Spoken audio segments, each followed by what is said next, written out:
We continue to push forward and let them know that we are not extinct, right? We are here.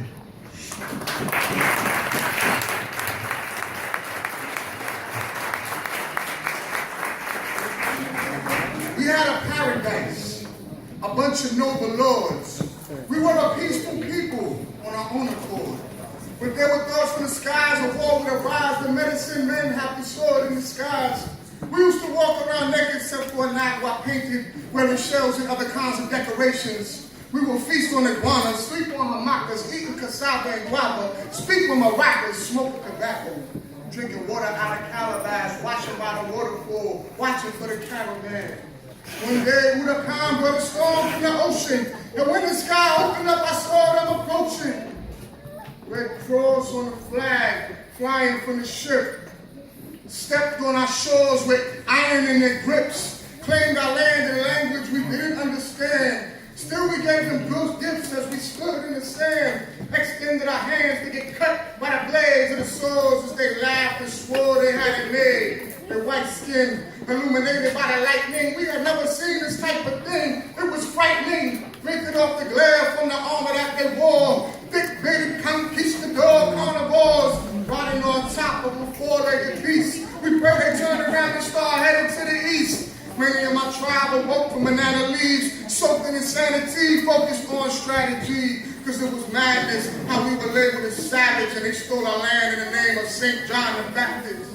They took our women for exotic, marveled at their shapes, had the beauty in their face and all upon their waist. They said there was a tribute that we have to pay. Bring the gold where we sell, your fingers go away. Anyone over 14 was expected to give order or cotton or part with a limb. See, we have broke bread, so we couldn't comprehend. Thought that these beings were gods and not men. Even though we were friendly, they steal all our zendies. They raided our crops till our fields was all empty. And this is before we even knew machetes. And when they ate up all the yucca and the yucca yeke, pretty soon the children were starving too.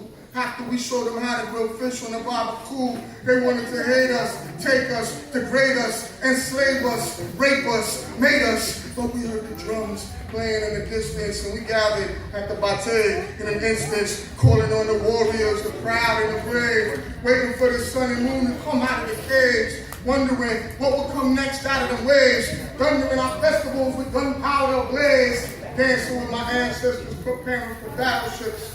I broke out my war club, put poison on my arrow tips.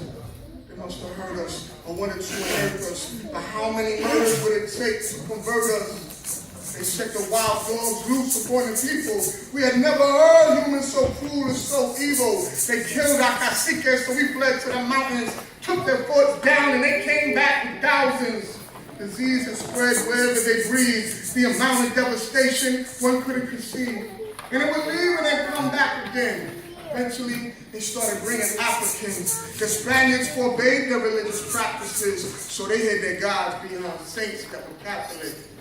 Forced to work in a foreign land, farming sugarcane. Some escaped, and we joined together to break the chains, but our weaponry couldn't match their technology. The story of our lives, horrible atrocities. One day when I found out they burned my boheel, I quickly turned around and went down by the Rio, made it to the canoe as the cannonballs flew, slid off into the night, said a prayer to Yoka'u, moved my people deeper in the jungle and the island. Now my bloodline lives on and still surviving, pointing out directions to descendants in the afterlife. And pretty soon I'm coming back for my paradise.